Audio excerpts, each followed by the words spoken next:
안녕하십니까. 애정닷컴 운영자 강쌤입니다. 자, 이번 시간에는 교재 71페이지 폐열 회수 장치에 대해서 한번 알아볼 텐데요. 이 폐열 회수 장치라는 건 말 그대로 보일러에서 발생하는 폐열, 버리는 열을 재회수하는 장치예요. 그래서 쉽게 얘기하면은 버리는 열을 재활용하는 장치다, 이렇게 생각하시면 되는데, 이 보일러에서 발생하는 폐열이라는 게 뭐냐 하면은 연소가스입니다. 쉽게 말하면 연소가스예요. 자, 연소가스라는 게 뭡니까? 우리가 버너에서 연료를 연소시키잖아요. 그때 발생하는 연소가스는 어때? 아주 뜨거운 가스들이야. 그래서 이 연소가스를 이용해 가지고 노통을 과열시키거나 연간을 과열시켜서 물을 데우잖아요. 근데 이 연소가스는 결국 어떻게 됩니까? 한번 이렇게 열변하고 나면은 굴뚝으로 쑥 빠져나가 버리죠. 그래서 우리가 흔히 가정용 보일러에 보면은 보일러 이렇게 가열하고 나면은 굴뚝에서 연기 나오잖아. 그것들이 전부 뭐예요? 연소가스가 다 버려지는 거야. 그래서 연소가스가 버려진다라고 해가지고 폐열입니다. 폐열, 버리는 가스. 그래서 그런 걸 다 폐열이라고 하는데, 이 폐열 역시도 어찌 보면 뜨거운 가스잖아. 그래서 안에 있는 열량을 그냥 버리자니 얼마나 아깝습니까? 그리고 참고적으로 보일러에서 가장 많은 열 손실이 요 폐열입니다. 폐열, 연소가스에 의한 폐열, 제일 많이 버려지는 거야. 자, 그래서 이걸 그냥 버리기 너무 아까우니 다시 활용하는 장치가 다 뭐다? 폐열 회수 장치가 되는 겁니다. 자, 그래서 이 폐열 회수 장치는 크게 네 가지입니다. 과열기, 제열기, 절탄기, 공기 예열기 해가지고 과제절공 이렇게 암기하시면 되는데, 그럼 얘들이 다 어떻게 생겨먹은 장치들이냐? 자, 그래서 이 구조는 어떻게 생겼냐 하면은, 예를 들어 보일러가 이렇게 있습니다. 보일러가 이렇게 있으면, 오늘은 버너를 좀 거꾸로 그릴게요. 그래야지 이해하기가 좋아요. 자, 그리고 연도와, 자, 이렇게 연도와 이쪽에 예를 들어 굴뚝, 연돌이라고 하죠. 그래서 여기서 여기까지 요거를 우리가 연도라고 합니다. 연도. 연기가 지나가는 길이라고 해서, 이제 가스가 이렇게 빠지는 곳을 우리가 굴뚝이라 하죠. 근데 전문용어로 연돌이라고 부릅니다. 자, 요 정도는 이제 알고 넘어가셔야 돼요. 자, 그다음에 여기서 이제 버너를 이용해서 연소가스를 발생시킵니다. 연료를 태워가지고. 그럼 연소가스가 이렇게 발생되죠. 그럼 이 연소가스에 의해서 보일러 내부에 있는 물이 과열되잖아요. 보일러 내부에 물이 과열돼서 증기가 이렇게 발생합니다. 자, 좋아. 증기 발생한 것까지는 좋은데, 이 연소가스는 결국 어떻게 되는 거야? 연소 한번 시키고 나면 이렇게 쭉 빠져버리죠. 빠져나가 버려요. 그래서 우리가 흔히 연기 나온다 하잖아요. 보일러를 운전하면 연기 나온다라고 하잖아요. 그 연기가 뭔데? 전부 이 버려지는 연소가스야. 그래서 버려진다라고 해가지고 요거를 폐열이라고 부릅니다. 자, 근데 엄밀히 따지면은 보일러에서는 폐열에 의한 열 손실이 가장 큰 거예요. 왜? 이 가지고 있는 열량이 엄청나게 많거든. 자, 그래서 그냥 버리기 아까우니까 어떻게 합니까? 폐열 회수 장치를 이용해 가지고 이 버려지는 열량을 재이용하는 겁니다. 자, 그래서 이 폐열 회수 장치는 앞에서도 말씀드렸지만 총 4가지가 있다라고 했고요.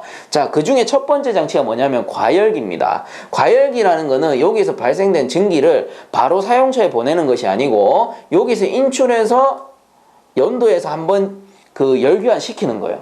열교환 시켜서 과열을 시킵니다.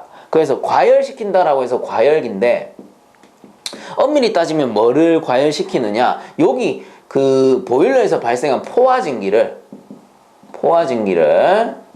과열시키는 겁니다. 자, 포화증기를 왜 과열시키냐? 자, 첫 번째 이유는 당연히 열 효율을 높이기 위해서죠. 왜? 버려지는 가스를 이용했으니까 열 효율 당연히 올라가겠지. 어차피 못 쓸 거 다시 이용하는 거잖아요. 자, 그리고 두 번째는 뭐냐면은 증기의 건도와 과열도가 올라가요. 그래서 우리 몰레르선도 할 때 배웠습니다. 이렇게 있으면 포화증기를 과열시키면 어떻게 됩니까? 과열증기가 된다라고 했잖아요. 그래서 포화증기에 혹시 모를 수분이 있다면 이 과열됨으로써 수분이 건조해지고요.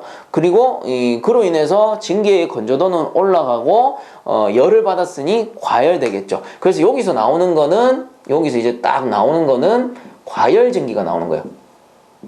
그래서 포화증기가 과열증기가 됐으니까 연료율이 얼마나 올라가겠어요. 그래서 어디로 보내냐 하면은 고압터빈으로 보냅니다. 고압터빈.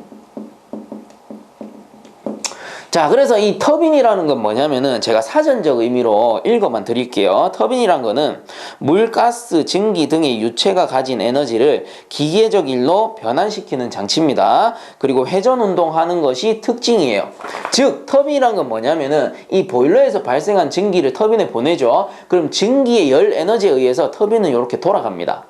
회전 운동하게 되는 거죠. 이 회전체를 발전기에 딱 연결시키는 거야. 그럼 발전기에서 뭐가 생산돼요? 전기가 생산되는 거야. 이게 가장 기본적인 화력 발전의 원리입니다. 그래서 터빈이란 거는 보통 보면 발전소에 가장 기본적인 장치로 다 들어가 있어요. 자, 그래서 이 과열 증기를 이용해서 고압 터빈을 돌리는 거고요. 이 고압 터빈을 돌리고 나서 다 쓴 증기는 바로 보일러로 보내는 게 아니고 한 번 더 재과열시킵니다. 그래서 이 재과열시킨다라고 해서 이 두 번째 장치를 재열기라고 불러요. 어디다 쓸까? 밑에 쓸까요? 재열기. 그래서 재과열시켰다. 재열기. 이렇게 되는 겁니다. 그래서 재열기에서 재과열한 요 증기는 저압터빈에 사용돼요. 어차피 버릴 그 폐열들인데 이 폐열들을 이용해 가지고 고압터빈 돌렸지, 그리고 폐열을 이용해서 저압터빈 돌렸지, 그러면은 엄청난 이득을 본 거죠. 열 효율이 엄청나게 올라가 버리는 겁니다. 자, 그 다음에 이제 세 번째 장치가 절탄기라는 게 있습니다. 절탄기라는 건 뭐냐면은 보일러에는 급수를 하기 위해서 물탱크라는 게 설치가 돼요. 물탱크를 딱 설치해 가지고 뭐 물론 상수도 바로 보내는 경우도 있겠지만 그런 경우는 일단 여기서 빼자고요. 빼고 이 급수를 하는데 보일러 쪽으로 바로 보낼 수도 있지만 열 효율을 높이기 위해서 이 연도에서 열 교환을 한번 시키는 거야. 열 교환 시켜서 급수를 예열해 버리는 거야. 예열해서 따뜻한 물을 넣어주면 어떻게 됩니까? 조금만 과열해도 쉽게 증발해 버리죠. 그래서 증기를 얻기가 쉬워지는 거야. 그래서 이 절탄기라는 거는 결국 급수 예열기죠. 자, 그래서 절탄기를 설치합니다. 자, 그 다음 네 번째, 마지막이죠. 이 네 번째 장치는 이 버너라는 거는 여기 안에 송풍기가 설치돼요. 송풍기. 송풍기가 왜 설치되냐 하면은 연소를 하기 위해서는 공기가 필요하잖아. 그래서 공기를 쭉 빨아 넣기 위해서 송풍기를 설치하는데 이 송풍기의 덕트 또는 배관을요, 안 겹치가 이렇게 해가지고 이 뒤쪽에서 열교환을 시켜버립니다. 자, 그럼 이건 뭐예요? 공기를 과열시킨다. 그래서 공기 예열기라고 부릅니다. 자, 그래서 이렇게 네 가지 폐열 회수 장치를 설치하게 되는 거고, 총 네 가지 순서는 어떻게 됩니까? 과제, 절, 공이에요. 순서대로 외우셔야 돼. 왜? 문제에서는 이런 게 나오거든. 연도에서부터 연돌까지 폐열 회수 장치의 설치 순서는 어떻게 됩니까? 그러면은 과, 제, 절, 공이야. 그 뒤쪽에는 연돌이겠지. 자, 요 순서대로 설치가 되는 겁니다. 이런 문제가 나오기 때문에 제가 순서대로 외우라는 거예요. 그래서 연도에서 연돌까지 과제절공 순으로 설치가 되는 거예요.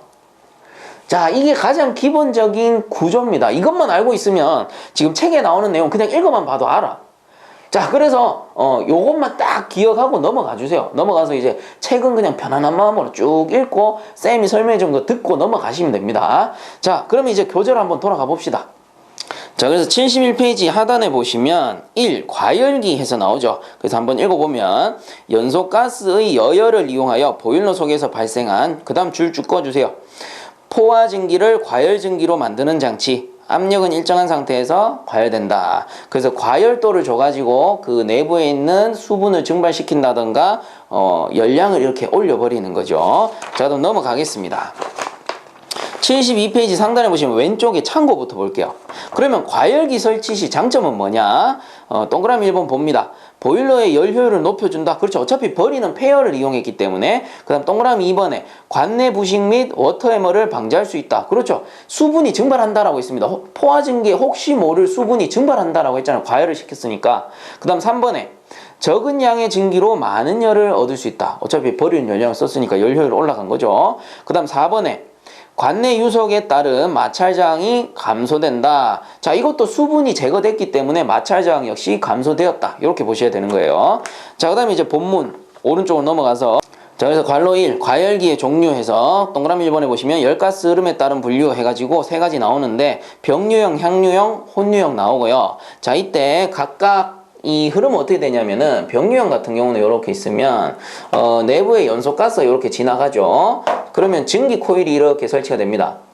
이때 증기 코일 내부의 흐름 역시도 이렇게 흘러요. 그래서 이 녀석이 병류형이고, 병류형이라는 거는 결과적으로 연소가스의 흐름과 이 증기의 흐름이 같은 방향이다. 그래서 같은 방향일 때 우리가 병류형이라고 부릅니다. 자, 그 다음에 향유형은 뭘까?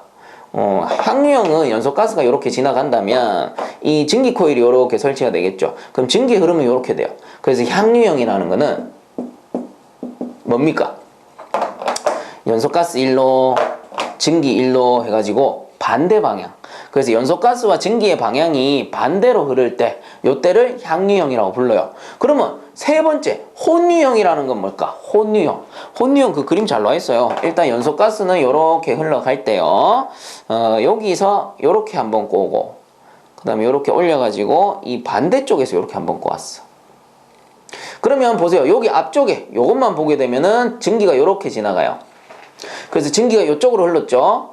요 파란 걸로 할까? 요렇게 흘렀다가, 그 다음에 여기서 어떻게 돼? 요렇게 해서 거꾸로 턴했어. 거꾸로 요렇게 흐르네. 그럼 이렇게 흘러버리니까 여기서 흐름이 어떻게 됩니까? 반대로 가. 그럼 요거는 병류고 요거는 향유가 되는 거예요. 그래서 이 두 가지를 섞어 놨으니까 뭡니까? 이거는 혼유야. 혼합했어. 혼유형. 이게 답니다. 요 두 개를 더해 놓은 거를 혼유형이라고 하는 거예요. 자, 그래서 열가스 흐름에 따른 분류는 이렇게 세 가지. 병류, 향유, 혼유입니다. 병류 뭐 같은 방향, 향유 반대 방향, 혼유 두 개 섞은 거. 이게 다예요. 자, 그래서 마저 읽어봅시다. 기억에 병류형 줄 꺼주세요. 증기와 열가스의 흐름이 같은 방향. 그리고 뒤쪽에 읽어보면 열 이용률도 높고 소손도 적다. 그 다음 니은에 향유형 줄 것입니다. 증기와 열가스의 흐름이 반대 방향.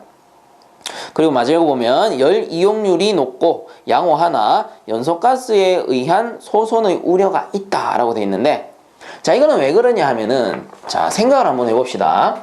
연소가스가 이렇게 지나온다라고 하면은 이쪽 편이 고온일 거고 이쪽 편은 열변했으니까 저온이 되겠죠. 자, 그리고 병류형일 때 요 증기도 어때요? 증기도 들어올 때는 고온이고 나갈 때 저온이 되는 거야. 근데 향유형 같은 경우는 연소가스 들어올 때 고온, 나갈 때 저온이고, 증기는 이 반대쪽이 들어올 때 고온, 나갈 때 저온이 되는 거예요. 자, 그럼 보세요. 이 병류형 같은 경우는 고온의 연소가스가 고온의 증기를 데피는 거고요. 그 다음에 이 향유형 같은 경우는 고온의 연소가스가 저온의 증기를 데피는 겁니다. 그러면 뭐가 더 효율이 좋아? 향유형이 효율이 좋아요. 그런데 이런 단점이 있어. 뭐냐? 고온의 가스가 저온의 증기를 과열을 시키다 보니까 얘보다 얘가 어때? 열응력이 더 심한 거야. 그렇기 때문에 향유형의 설명에서 열 이용률이 높고 양호하나 연소가스에 의한 소손의 우려가 있다. 왜? 열응력이 발생하거든. 저온부에 열응력이 발생할 수밖에 없습니다. 자, 그래서 두 번째 설명이 그렇게 나오는 거예요. 그 다음 디귿에 보시면 혼유형, 요거 줄 것입니다. 병류식과 향유식을 합쳐놓은 형태, 소손의 우려가 적다. 그래서 향유일 경우에는 열응력이 심하니까 섞은 겁니다. 섞어서 효율은 좋게 하고, 효율은 뭐 당연히 향유만 했을 때보다는 좀 덜 하겠지만 병류보다는 효율이 좋고 그 열응력은 향유보다 낮아지는 거야. 자, 그래서 혼유형을 설치를 하게 되는 거죠. 자, 이렇게 세 가지 정리하시면 될 것 같고요. 그 그림에 잘 나와 있으니까 참고적으로 보시고 그 밑으로 넘어갑시다. 그 밑에 보시면 동그라미 2 열가스 접촉에 따른 분류 해가지고 요거 문제 상당히 잘 나와요. 별표해 주시고요. 기역, 니은, 디귿 종류 세 가지. 접촉, 복사, 접촉, 복사. 요렇게 세 가지입니다. 외우기 쉽죠? 접촉, 복사, 접촉, 복사. 접촉, 복사, 접촉, 복사. 이렇게 세 가지예요. 그래서 이 뭐냐면은 열가스 접촉에 따른 분류해가지고 이 연도가 있을 때 코일을 직접 이렇게 연도 안에 넣으면은 이거는 접촉이에요. 왜? 코일이 연소가스랑 접하거든. 근데 예를 들어 가지고 이렇게 연도가 있고 별도의 열교환기를 설치한 거야. 별도의 열교환기를 설치하고 여기에다가 증기 코일을 넣게 되면은 이 직접 닿은 게 아니죠. 직접 닿지 않고 이제 간접적으로 복사열에 의해서 되어진 형식이기 때문에 요거를 복사형이라고 합니다. 그럼 접촉 복사형은 뭘까? 얘랑 얘랑 합쳐놓은 게 접촉 복사형이겠지. 그래서 요 종류 반드시 외워주세요. 접촉 복사, 접촉 복사. 요렇게. 자, 그럼 이제 동그라미 3번에 연소 방식에 따른 분류해가지고 요거 두 가지입니다. 직접 연소식과 간접 연소식. 그 다음 밑에 보시면 갈로 2번에 과열증기 온도 조절 방법에서 요거 별표해 주시고, 요것도 문제 잘 나옵니다. 그래서 동그라미 1번에 열가스량 조절, 요거는 뭐 연소량을 조절하는 거겠죠. 연료를 많이 치출시켜서 많이 과열할 수도 있고, 연료량을 좀 줄여가지고 덜 과열해가지고 열가스량을 조절할 수 있는 거겠죠. 그 다음 동그라미 2번에 과열 저감기 사용 방법에서 과열 저감기라는 장치가 있어요. 자, 그 다음 3번에 과열기 전용 회로에 의하는 방법. 자, 그래서 이 연도 내부에 직접 설치하는 게 아니고 연도 외부에 별도의 과열기만 사용할 수 있는 전용 회로를 만드는 방법. 그 다음 4번에 배기가스의 재순환 방법. 그리고 요거는 배기가스를 재순환, 바이패스 시켜서 온도를 조절하는 방법입니다. 그 다음 5번에 화염 위치 조절 방법 해서 과열기 쪽으로 이제 화염이 너무 큰 영향을 미치지 않도록 화염의 각도를 조절한다든가 이런 걸 얘기하는 거예요. 그 다음 6번에 과열증기의 습증기나 급수를 분무하는 방법. 그래서 물을 뿌려가지고 식히는 방법인데 요거는 열응력 때문에 잘 사용하진 않지만 요런 방법이 있다라는 건 알고 넘어가셔야 되겠죠. 자, 이렇게 해서 과열기는 끝이 나는 거고, 그 밑에 이제 제열기로 넘어갑시다.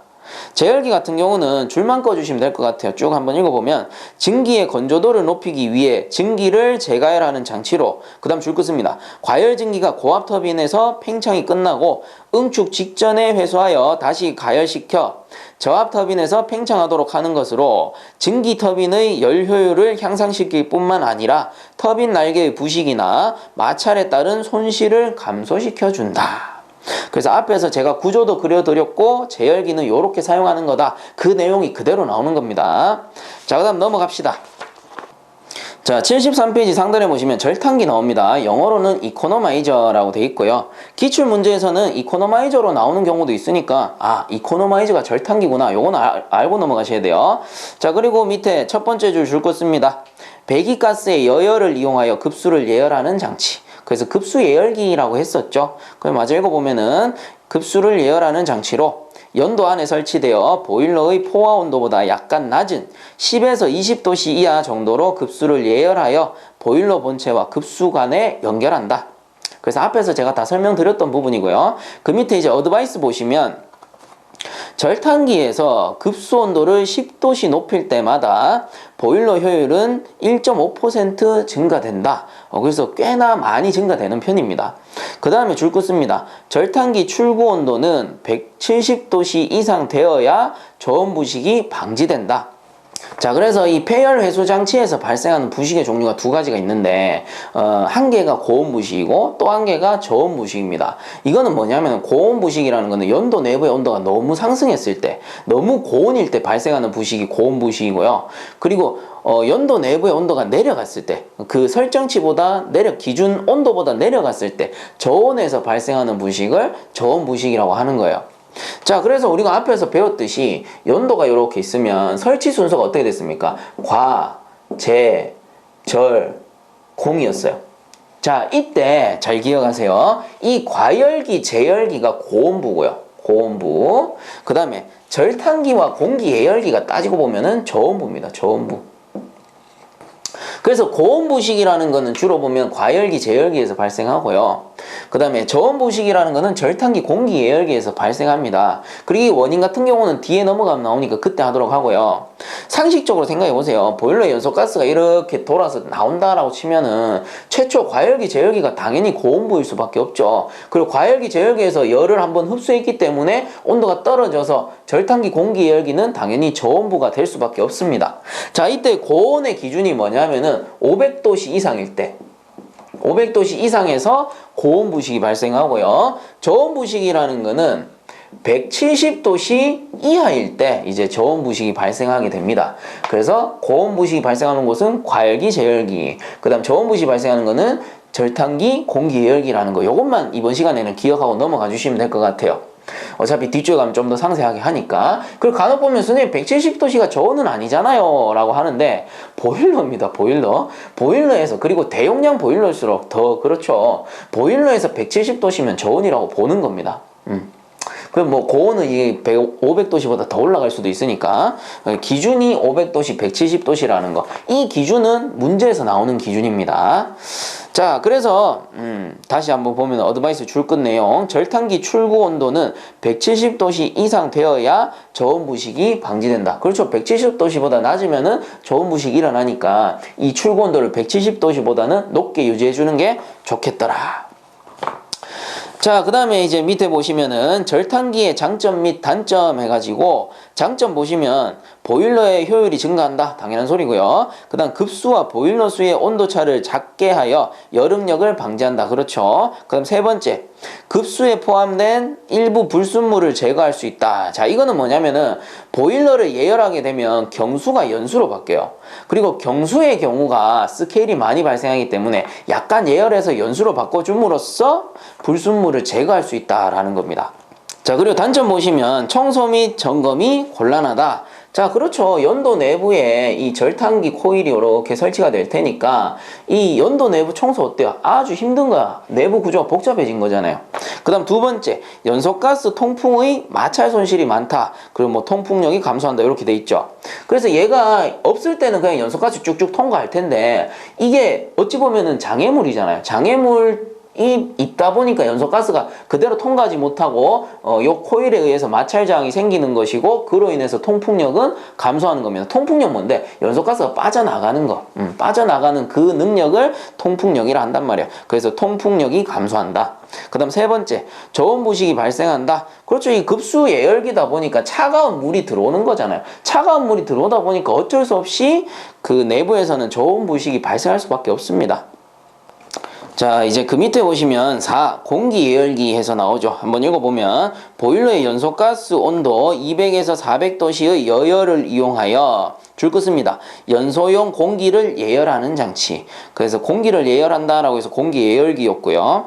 그 밑에 보시면 갈로 1. 구조에 따른 공기 예열기의 분류해서 증기식 공기 예열기, 급수식 공기 예열기, 가스식 공기 예열기 등이 있으나 주로 가스식이 사용되며 다음은 가스식 공기 예열기의 종류이다 라고 해서 두 가지 나오죠. 전열식, 추결식이 나옵니다. 그래서 동그라미 1번에 전열식 공기 예열기를 갈로 안에 줄 거 주세요. 전도식. 자, 그래서 읽어보면 전도식은 금속 전열면을 통해서 배기가스가 보유하는 열을 공기에 전하는 것이며 구조에 따라 줄 것입니다. 관형과 반형이 있다. 그래서 이 전도식이라는 건 뭐냐면은 자, 이렇게 있으면 이 연도입니다. 연도 내부에 판을 이렇게 설치한다거나 혹은 관을 이렇게 설치해서 공기를 순환시키는 겁니다. 공기를 이렇게 열교환시키는 거겠죠. 그래서 판 내부에 이런 식으로 연결이 되어 있는 거예요. 자, 그래서 이 판이라든가 관이 연도 내부에 직접 들어가서 전열하기 때문에 직접 열교환하는 거죠. 그래서 요거를 전도식이라고 부르는 거고 다른 말로는 전열식, 전열한다, 전열식이다 이렇게 부르는 겁니다. 자, 그 밑에 동그라미 2번 보시면 추결식, 뭐 갈로에 보시면 재생식이라고도 돼 있고요. 그래서 한번 쭉 읽어보면 재생식은 금속판을 일정 시간 배기가스에 접촉시켜 열을 흡수시키고 다음에 또 일정 시간 공기에 접촉시켜 열을 방출하는 방식이다. 그리고 뭐 종류 보시면 줄 거 주세요. 회전식, 고정식, 이동식이 있다. 자, 그래서 이 추결식은 뭐냐면은 뭐 판이 이렇게 있으면요, 간단하게 얘기하면은 요 판 주위에 연소가스를 이렇게 통과시켜요.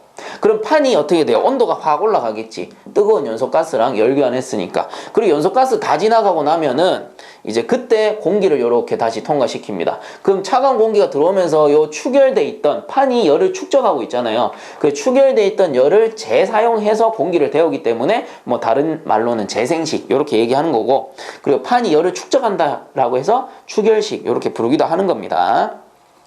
자, 그리고 우측에 보시면 참고에 공기 예열기의 특징에서 나오죠. 한번 읽어보면 착화 및 연소를 좋게 하고 연소 온도를 높인다. 그렇죠. 공기를 예열했으니까.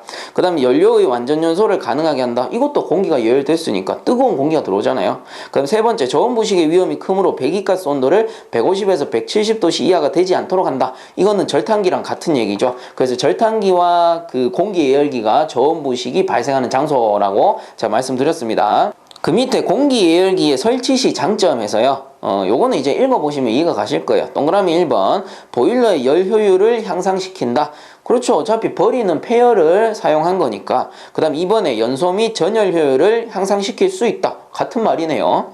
그 다음 3번에 수분이 많은 저질탄 연료로도 연소가 가능하다. 그래서 공기를 예열해서 뜨거운 공기가 들어오니까 연소가 더 쉬워졌다. 이렇게 봐야 되는 거예요. 그 다음 4번에 연료의 완전 연소를 가능하게 한다. 3번하고 같은 얘기네요. 자, 이렇게 해서 폐열 회수 장치는 끝이 나는 거고요. 다음 시간에는 이 폐열 회수 장치에서 발생하는 고온 부식과 저온 부식에 대해서 한번 알아보도록 하겠습니다. 자, 본 강의가 도움되셨다면 유튜브 에듀앙닷컴 검색 후에 구독과 함께 영상 하단에 보시면 따봉 버튼 있으니까 한 번씩만 눌러주시면 감사하겠습니다. 자, 수고들 많이 하셨습니다.